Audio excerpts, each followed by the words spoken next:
అక్కడ జరిగినటువంటి విషయాలన్నిటి పక్కకి పెట్టేసి నిన్నటి నుంచి ఏం జరుగుతుంది అనే దానికి వస్తే ఇప్పటికే ఇచ్చినటువంటి లిస్ట్ ఉంది. అర్హులైనటువంటి వాళ్ళు 2018 కన్నా ముందు నుంచి అక్కడ ఆ పోరాటం, ఆ ప్లేస్ ఆక్యుపై చేయటం, ఇల్లు దిశలు వేసుకోవటం ఇది చేసినటువంటి వాళ్ళ లిస్టు వాళ్ళు ఇప్పుడు ఇచ్చారు. ఈ లిస్టు ప్రకారంగా వీళ్ళందరూ అర్హులైనటువంటిది వీళ్ళు చెప్పేటట్టు. కానీ నిన్న గవర్నమెంట్ వైపు నుండి జరుగుతున్నది ఏంటి అనే దానికి వస్తే అందులో ఒక 50 మంది మాత్రమే అర్హులైనటువంటి వాళ్ళు కనపడుతున్నారు. మిగిలిన వాళ్ళందరూ కూడా అర్హులు కారు అనేటువంటిది వీళ్ళ అభిప్రాయం. కనపడుతున్నది కూడా అదే. అసలు వాస్తవంగా అక్కడ ఇప్పుడు దాకా మాట్లాడింది మీరు విన్నారు. అమ్ముకోవటం, కొనుక్కోవటం. ఇప్పుడు కొంతమంది టీచర్లు ఉన్నారు, కొంతమంది పోలీస్ డిపార్ట్మెంట్ కి సంబంధించిన వాళ్ళు ఉన్నారు, వీళ్ళందరూ ఉన్నారు. వీళ్ళందరూ అక్కడికి ఎట్లా వచ్చారు? పోరాటం చేసి వచ్చిన కాదు, పోరాటంలో ఆ ప్లేస్ పొందిన వాళ్ళు కాదు.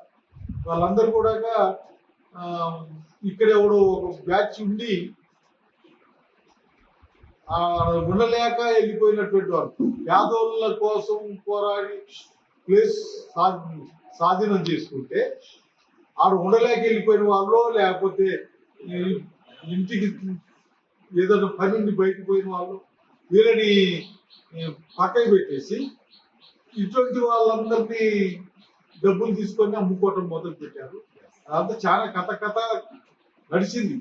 ఈ నడుస్తుడు ఇదంతా లెక్కలు వేసుకుంటూ కూర్చుంటే కాదు. కానీ ఇప్పటికైనా వీళ్ళు ఇచ్చినటువంటి లిస్టుని వేరీ చేసుకోవాలి.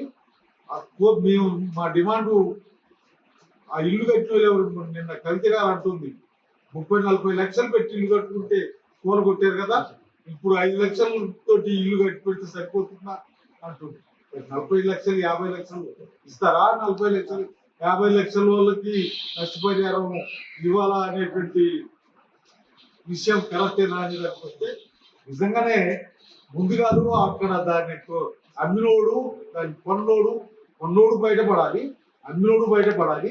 వీరందరి మీద చర్యలు తీసుకోవాలి. ఆ నష్టపరిహారం అనేటువంటి విషయానికి వస్తే నోటీస్ ఇవ్వకుండా కూలగొట్టారనేటువంటిది ఉంది. కూలగొట్టడం కాకుండా గవర్నమెంట్ ఆ ఇళ్ళని హ్యాండ్ ఓవర్ చేసుకొని అవసరమైన వాళ్ళకి, అర్హులైన వాళ్ళకి అలాట్ చేస్తే బాగుండేది. అనవసరంగా కూలగొట్టారనేది ఒక అంశం నా ఉద్దేశం. అట్లే పెద్ద ఇల్లు కట్టుకొని కూలగొట్టినటువంటి వాళ్ళని కాకుండా చాలా చిన్నోళ్ళు కూడా ఉన్నారు.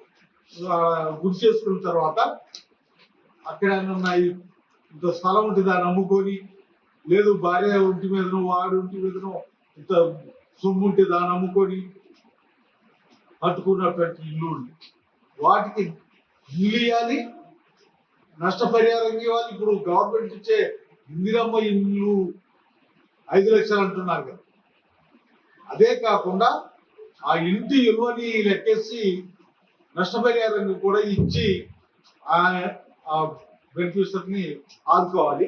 ఆ పద్ధతుల్లో ప్రభుత్వం చూడాలి. ఇప్పుడు సడన్ గా నిన్న ఏదో మంత్రులు తొందరగా వచ్చి ఏదో చేస్తానని చెప్పడం కోసం చేసినటువంటి కాకుండా కాస్త పూర్తి ఎంక్వైరీ చేసి పూర్తి సమాచారంతో అర్హులైనటువంటి వాళ్ళందరికీ న్యాయం జరిగేటట్టు చూడాలనేది మీ డిమాండ్. అసలైన తొలి వెలుగు. ఫాలో వాట్సాప్ @తొలి వెలుగు official.